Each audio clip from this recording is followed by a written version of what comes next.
男人看懂了天道，自然也就看懂了人性啊，也就看懂了感情，看懂了两性关系。最近我二刷了一遍天道，我就忽然发现丁元英他就是之所以那么厉害，从来不是因为他多聪明，而是他对于任何关系都保持着一种极强的无为感啊，这恰恰是我们很多兄弟最缺的一个地方。为什么你会为感情内耗？为什么你对那个女人那么好，给她花了甚至都有10几20个了，对吧？她依然还是很难跟你达到那种你想要那个状态的关系，因为你总是在错位期待。你觉得我都这样对她了，她多少该念我的好吧，得回馈我一些爱吧，但是这是不对的啊，兄弟。你们看老丁之所以活得那么通透啊，那么有人格魅力，是因为他早就把人际关系里那点名为期待的执念给剔除得干干净净。今天焦哥就想跟大家分享一下天道里面极其清醒的3条关系法则。读懂了这3条法则呢，你不仅能在任何关系里面进退自如，也更有机会能够在事业与感情上拿到更大的结果。 OK， 第1条，不期待改变。人际关系中最隐蔽的傲慢就是改造欲，人总是试图把对方修剪成为自己喜欢的样子。父母想改变孩子，伴侣呢想改变爱人，老板呢想改变员工，到最后的结果是什么？你越想改变，对方越是抗拒，因为人性的底色，它就是会对于外界的一些强行的纠正，他会本能的去抗拒，会去反击。就像有一些兄弟啊，他刚接触女生的时候，他居然会用物质去开路，他靠付出去换取陪伴。但是这样进入关系以后，他往往都是处于关系低位的，但是他又不得劲儿啊，他想要去，对吧，改变对方，想要去掌握主动权啊，他想要在关系里面由他说了算啊，所以他就会开始去对女人吼，跟女人闹，甚至会发火，就是妄想会通过断供这种类型的行为去打压对方。但是这样得来的权利，它是空有的权利，是空气一般。就算你今天吼他一嗓子，他好像表面上给到了你想要的回应，说点头答应了，但是他转头就会背着你，反正就是另外一套。你们要知道，一个优质的女人，她根本就不缺上供的男人，她愿意跟着你，一定是你身上有她真实的优点、自信一点。而你去通过对抗去打压她，你只会把她逼走，把你仅剩的那些优点，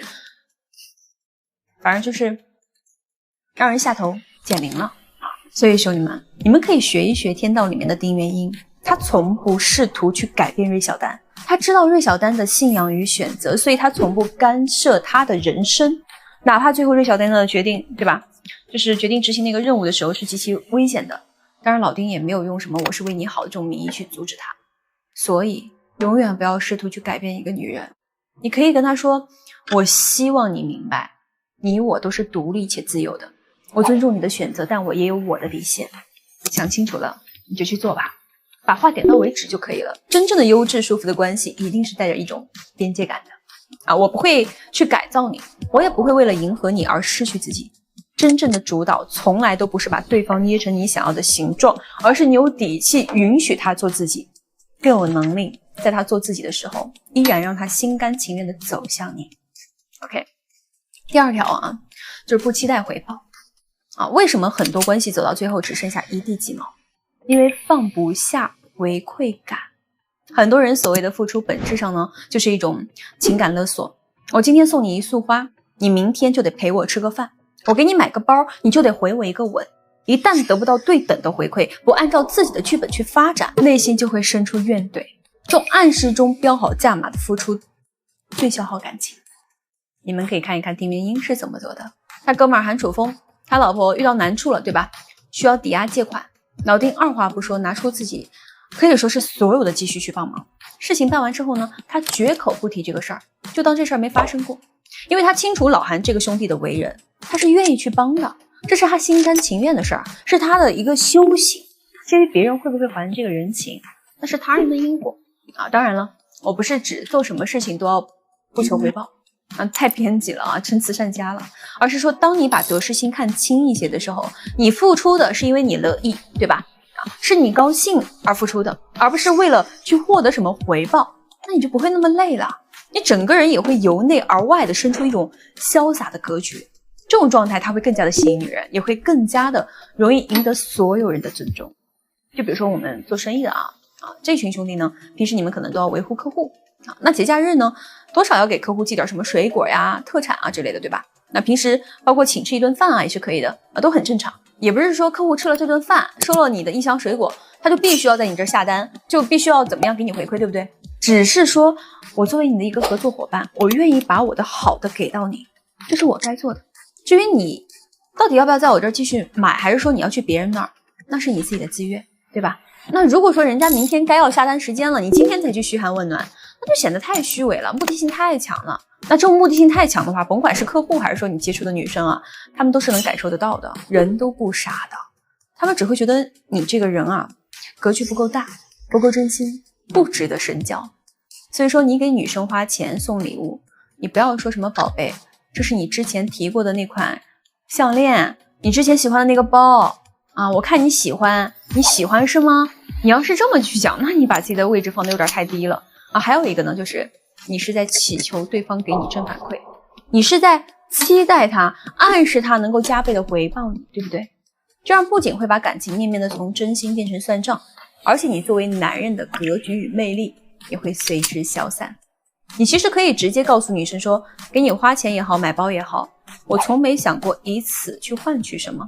只是最近跟你相处我蛮开心的，我也想以我的方式回馈你，我希望你收到的是开心而不是顾虑。你们要明白，男人在什么时候最迷人啊？就是无所求的时候。所谓无欲则刚，道家讲生而不有，为而不恃啊。真正通透的人，他对别人好是因为自己愿意，而不是为了换取什么。当你有了这种心态的时候，你的内心就会无比的强大，你也自然而然会因为这种强大而滋生出属于你的那个人格魅力。还有就是雄性主导力，而这个也是女人所追逐的强男啊。还有就是第3点啊，不期待理解。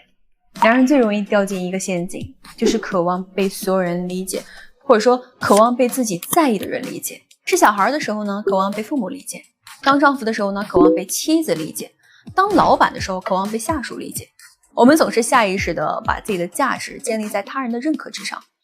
当然你们可以看看老丁啊，在他父亲濒危成植物人的时候，已经确认失去抢救希望了，只能靠机器维持着毫无尊严的生命。他异常平静地跟医生说，我要拔管啊。在人家看来这是冷血，在他家里面这个哥哥看来也会觉得很崩溃，对吧？母亲也很崩溃，觉得在世俗孝道面前他简直就是个大逆不道的人。当然老丁没有做任何的辩解，因为他知道他们看到的是伦理，而老丁看到的是什么？是生命的尊严。双方根本就不在一个认知层面上。世间安得双全法，求人理解本就是一种执念。你的认知，你的决定，只要你能够为结果买单，就不需要去讨要任何人的批准。就比如说你临时有事儿要割掉跟女生的约会，那大部分兄弟都会干嘛呀？以一种认错的方式去详细解释原因，把来龙去脉呢都给讲清楚，生怕对方就不信了，最后还要加一句什么，我下次给你什么补偿。当然你不知道的是，无论你怎么解释，女生她就是被放鸽子了，她就是会有情绪的，而你强行渴望她理解你，只会让她觉得你既要又要啊，就会非常的反感啊。其实你完全可以直接跟她讲说，